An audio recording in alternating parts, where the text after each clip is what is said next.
Menteri Koordinator Bidang Kemaritiman dan Investasi, Jenderal TNI Puren, Luhut Binsar Panjaitan menghadiri acara 7 tahun Singapore Dialogue on Sustainable World Resources, SDSWR, yang digelar secara virtual, Rabu tanggal 4 November tahun 2020.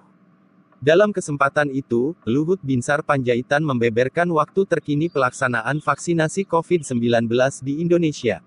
Kami akan melakukan vaksinasi di minggu ketiga Desember tahun 2020, kata Luhut seperti yang dikutip dari media antara dan dilaporkan oleh CNN Indonesia.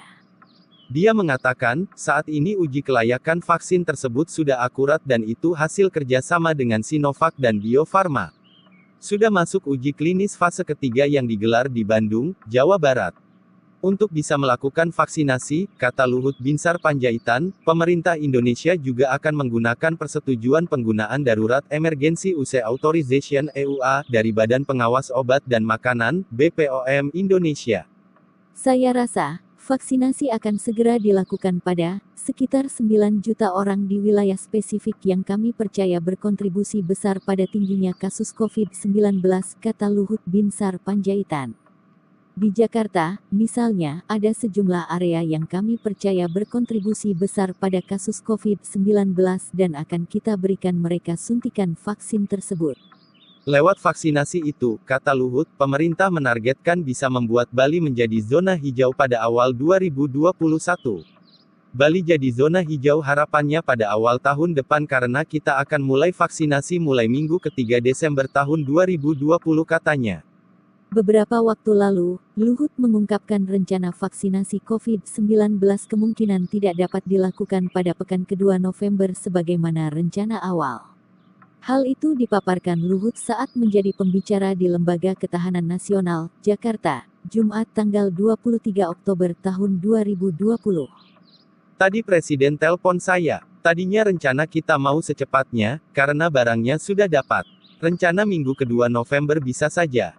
Tapi hal itu tidak tercapai, bukan karena barangnya belum ada, barangnya sudah siap, tapi adalah Emergency Use Authorization, izin penggunaan darurat belum bisa dikeluarkan BPOM, Badan Pengawas Obat dan Makanan, karena ada aturan-aturan, step-step yang harus dipatuhi, kata Luhut Binsar Panjaitan.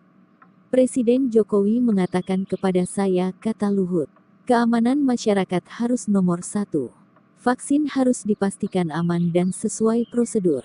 Masyarakat kita sudah menunggu lama vaksinasi ini, kalau makin lama maka hal tersebut semakin membahayakan kita semua baik dari segi kesehatan maupun dari segi ekonomi, pendidikan, agama dan di seluruh sektor hidup manusia. Lalu, kapan vaksinasi COVID-19 akan dilakukan? Jadi kita lihat nanti sampai kapan, dan saya bicara sama Indonesian Technical Advisory Group on Immunization (ITAGI) kemarin malam, profesor-profesor itu mereka sama bahasanya. Jadi saya kira pemerintah sangat menghormati mengenai aturan tadi, ujar Luhut Binsar Panjaitan. Harapan kita ialah vaksinasi COVID-19 akan segera diluncurkan. Hingga saat ini jumlah yang terpapar positif virus corona semakin meningkat. Kasus baru COVID-19 kembali meningkat ke atas 3.300 kasus, seiring dengan peningkatan jumlah tes pasca libur panjang.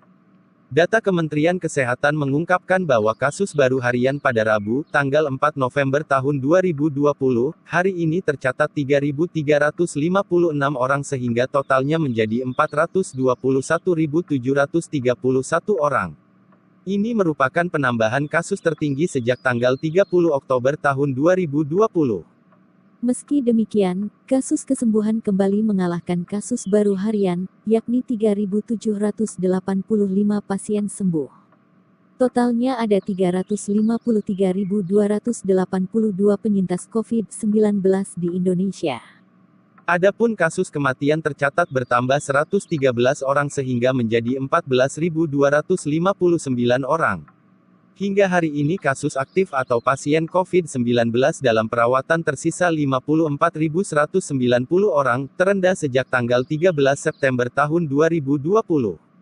Sebagai informasi, penyakit mematikan ini telah menyebar ke 502 kabupaten atau kota di 34 provinsi di Indonesia. Pemerintah juga masih memantau 56.967 orang berstatus suspek COVID-19. Begitulah beritanya hari ini. Tetap waspada, ikuti protokol kesehatan. Selalu gunakan masker, jaga jarak, rajin cuci tangan dan tingkatkan daya tahan tubuh dengan berolahraga dan memakan makanan yang bergizi. Dan akhirnya saya ucapkan terima kasih karena telah menonton video ini sampai selesai. Sampai ketemu lagi di video kami berikutnya. Terima kasih.